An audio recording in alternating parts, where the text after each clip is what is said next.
Mau membangun rumah impian Anda atau gedung usaha Anda? Sekarang, perizinannya lebih mudah dan terintegrasi secara online. Selamat datang di tutorial lengkap pengurusan persetujuan bangunan gedung atau PBG melalui portal SIMBG. Sesuai dengan Peraturan Pemerintah Nomor 16 Tahun 2021. Di video ini, kita akan langsung praktek. Pastikan Anda sudah menyiapkan semua dokumen dalam format digital. Mari kita bahas tutorial pengurusan PBG melalui aplikasi SIMBG. Sekarang kamu bisa mengurus legalitas bangunan dari mana saja. Yuk kita pelajari cara mendaftar PBG online melalui portal SIMBG.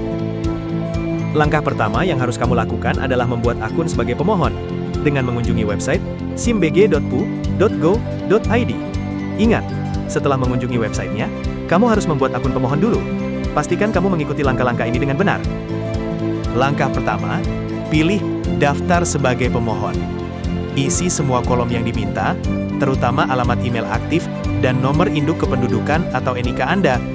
Pastikan tidak ada data yang keliru.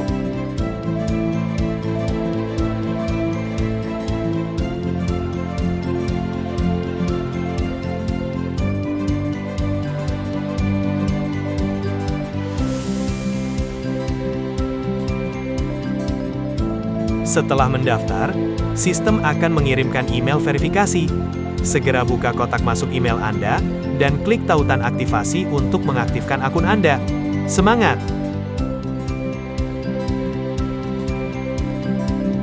Setelah akun aktif, Anda bisa langsung masuk ke dashboard utama. Disinilah semua proses permohonan PBG Anda akan dimulai dan dipantau. Selanjutnya, isi kelengkapan data diri Anda. Lengkapi semua data sesuai dengan yang diminta pada aplikasi.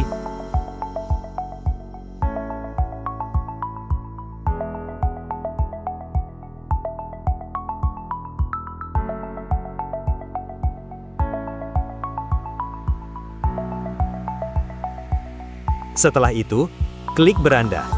Untuk dapat kembali ke halaman utama, untuk memulai, klik tambah permohonan, dan pilih jawaban ya.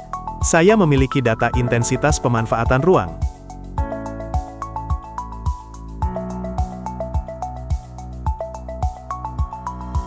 Selanjutnya, Anda akan diminta melengkapi data intensitas pemanfaatan ruang. Data berupa nomor dokumen, garis sempadan bangunan, KDB, KLB, dan KDH dapat dilihat pada KRK. Pastikan Anda telah membuat KRK sebelum memulai pendaftaran PBG. Selanjutnya, lengkapi data lokasi bangunan yang akan Anda bangun.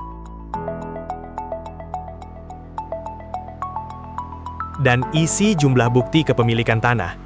Kemudian, dilanjutkan dengan memilih kepemilikan bangunan gedung.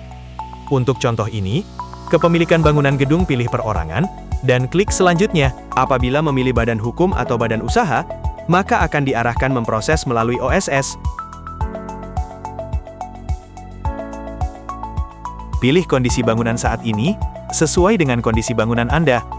Kemudian, pilih ya atau tidak untuk penggunaan desain prototipe yang disediakan. Selanjutnya, pilihan terkait permanensi bangunan Anda. Pilih ya, lebih dari 5 tahun, untuk bangunan permanen. Atau pilih tidak, kurang dari 5 tahun, untuk bangunan tidak permanen. Pilih kategori fungsi bangunan, dan kategori subfungsi bangunan Anda. Pilih opsi memiliki atau tidak memiliki basement. Kemudian, klik selanjutnya untuk mengisi formulir data bangunan, yang terdiri dari isian data umum bangunan, serta isian titik koordinat dan gambar peta lokasi bangunan Anda.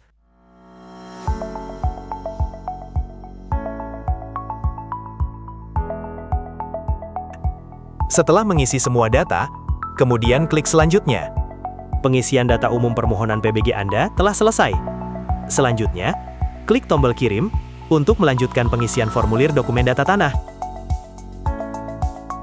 Selanjutnya, lengkapi formulir dokumen tanah bangunan Anda.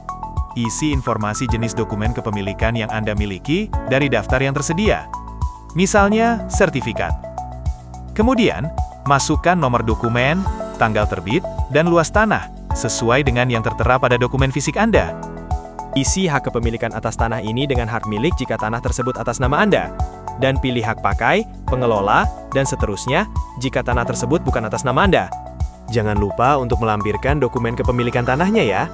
Itu penting untuk verifikasi. Selanjutnya, isi data lokasi tanah sesuai dengan jenis dokumen yang Anda miliki. Pastikan informasinya akurat ya. Jika nama pemohon atau pemilik bangunan gedung berbeda dengan nama di sertifikat atau pemilik tanah, Anda perlu melampirkan surat perjanjian pemanfaatan tanah. Tapi, jika sama, Anda tidak perlu melampirkan surat perjanjian. Kemudian klik selanjutnya. Sekarang, kita masuk ke tahap paling krusial, mengunggah dokumen-dokumen teknis. Siapkan semua file Anda dalam format PDF. Upload file data umum terlebih dahulu yang terdiri dari KTP, KRK atau KKPR, data persetujuan lingkungan, dan data penyedia jasa perencana.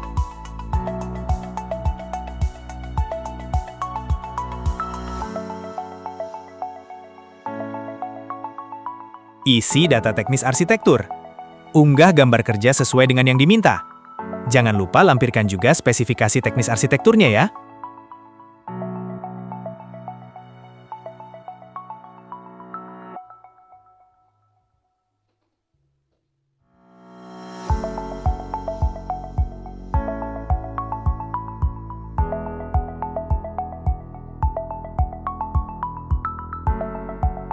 Lanjutkan dengan mengisi data teknis struktur, sesuai dengan yang diminta pada aplikasi. Pastikan informasinya lengkap ya.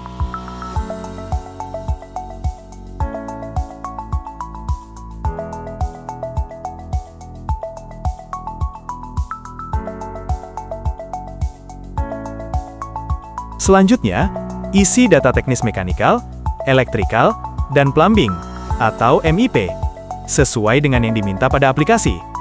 Detailnya harus lengkap ya.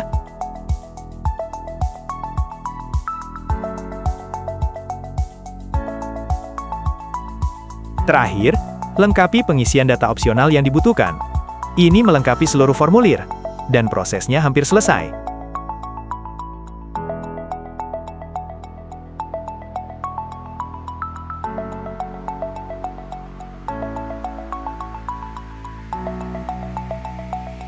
Ingat, klik perbaikan data apabila ingin memperbaiki data yang telah diisi. Klik simpan sebagai draft apabila ingin menyimpan dokumen yang telah diisi. Dan klik kirim permohonan apabila data yang telah diisi sudah sesuai dan benar. Selanjutnya, klik kirim permohonan. Kemudian, akan muncul notifikasi terkait verifikasi data bangunan yang telah Anda isi sudah benar. Lalu, klik simpan untuk mengajukan permohonan PBG. Status permohonan telah berubah menjadi verifikasi kelengkapan dokumen. Selamat! Pengajuan PBG Anda telah berhasil dikirim ke dinas teknis terkait untuk proses verifikasi. Setelah pengajuan PBG selesai, selanjutnya menunggu verifikasi oleh operator. Jika berkas kurang lengkap, maka dikembalikan kepada Anda. Tetapi jika lengkap, maka lanjut ke tahap mengikuti konsultasi dengan TPT atau TPA sesuai dengan jadwal yang telah ditentukan oleh pengawas SIMBG. Setelah itu, terbit berita acara hasil konsultasi. Lalu dilakukan perhitungan retribusi PBG berdasarkan data. Kemudian penerbitan SKRD, validasi penerbitan SPPST oleh Kepala Dinas PUPR, dan penerbitan slip penyetoran retribusi oleh Bendahara Penerimaan. Pembayaran retribusi dapat dilakukan di bank, kemudian membawa bukti setor ke kantor DPM PTSP untuk diverifikasi, dan mengunggah slip bukti pembayaran yang telah diverifikasi ke SIMBG. Setelah pembayaran, menunggu notifikasi keluar SKPBG. Terakhir, SKPBG dapat diambil di Dinas Perizinan.